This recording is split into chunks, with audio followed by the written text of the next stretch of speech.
Quem acompanha as eleições americanas sabe que são tradicionais as terças-feiras gordas, né?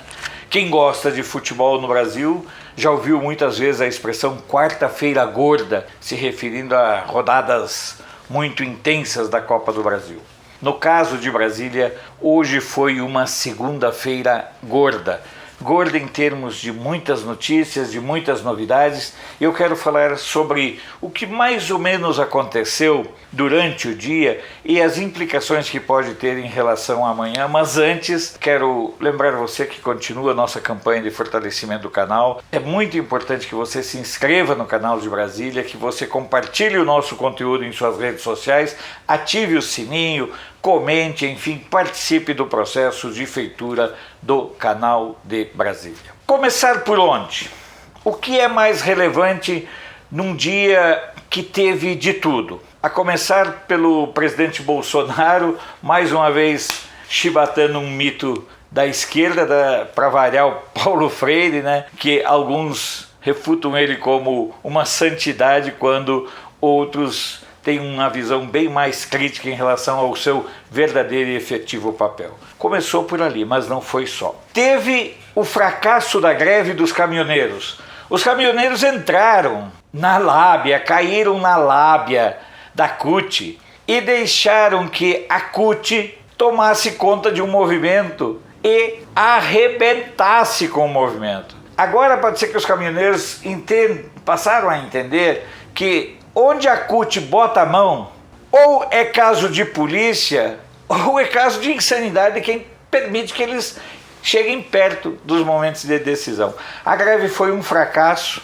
A greve revelou claramente que hoje não tem mais espaço para a CUT dentro do movimento sindical e por isso que ela está lutando desesperadamente pela volta do imposto sindical para sobreviver. A CUT, sem muito dinheiro, não sabe fazer coisa nenhuma. Esse foi o segundo grande momento do dia. O terceiro momento foi que o ex-governador Sérgio Cabral do Rio fechou uma delação premiada com a Polícia Federal depois do Ministério Público Federal não ter aceito os termos. A Polícia Federal acertou a delação do Sérgio Cabral, que tem um poder de destruir muitas reputações.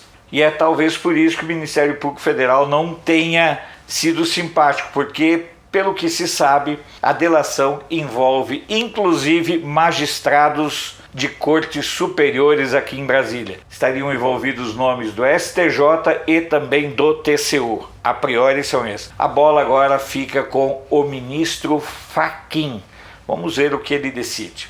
E três notícias assim para fechar com chave de ouro. A primeira, que o Risco Brasil foi o menor desde 2010, desde novembro de 2010. Mas não se preocupe, a imprensa já tem toda a linha de raciocínio para dizer que o pelo Risco Brasil ter sido na faixa de 98%, 98 pontos, não é do Bolsonaro.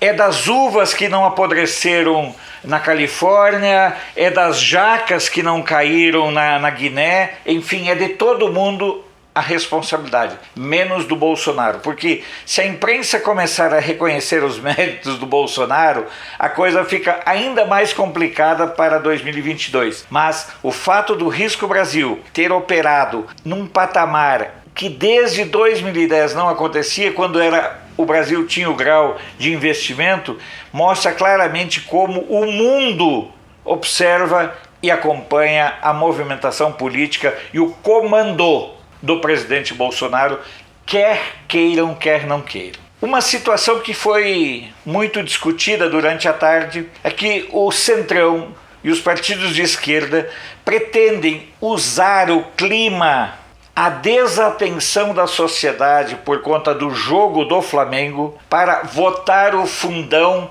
nesta terça-feira. Então, muita atenção, muito cuidado. Eles tentarão armar um bote. E o bote é muito simples. Quando o pessoal estiver lá discutindo, ou com a alegria da passagem do Flamengo para a final no jogo no sábado, ou então a tristeza por uma eventual derrota, o circo estará armado e pronto para ser votado o fundão eleitoral. Por falar em fundão eleitoral, o que eu não consigo entender é o silêncio da UNE, da Andifes, da UBS, dos professores, dos sindicatos dos professores, porque numa ação criminosa entre o PT, partidos de esquerda e o Centrão, foram desviados 500 milhões da educação para abastecer o fundo eleitoral. Aí não tem problema, porque o único problema que a UNE tem nesse momento é garantir a boquinha das carteiras. Ela não está preocupada com verba para educação, não está preocupada com mais nada.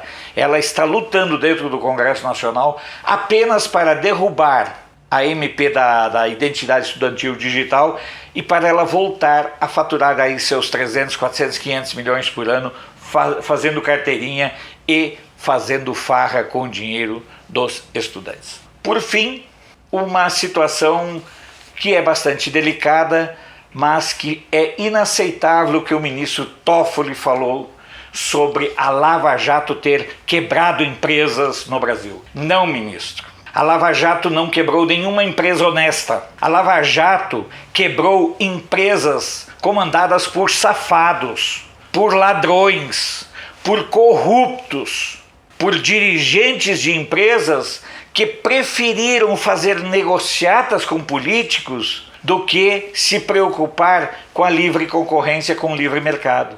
São empresas que tinham que quebrar, sim, porque o ambiente de negócios não pode ser ocupado por empresas desqualificadas. Dizer que a Lava Jato quebrou as empresas no Brasil é uma insanidade. É um argumento que o PT, que o Lula, que os advogados do Lula usam. E talvez o ministro Toffoli tenha esquecido nesse momento que ele não é mais advogado do PT. Ele é presidente do STF. O que quebrou as empresas, ministro, com todo respeito, foram as práticas de corrupção que essas empresas vinham praticando, no mínimo, nos últimos 30 anos.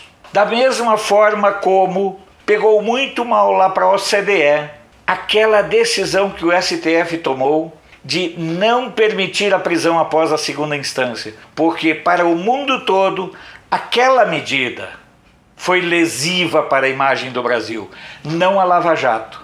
A Lava Jato é um patrimônio da sociedade. Se ela quebrou empresas corruptas, quebrou empresas que estavam acostumadas a viver de negociatas, de privilégios, de vantagens, de favores, de propina e de roubo.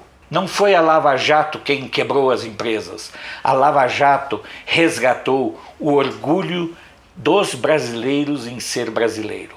E num momento, a Lava Jato inclusive levou os brasileiros a voltarem a acreditar na justiça.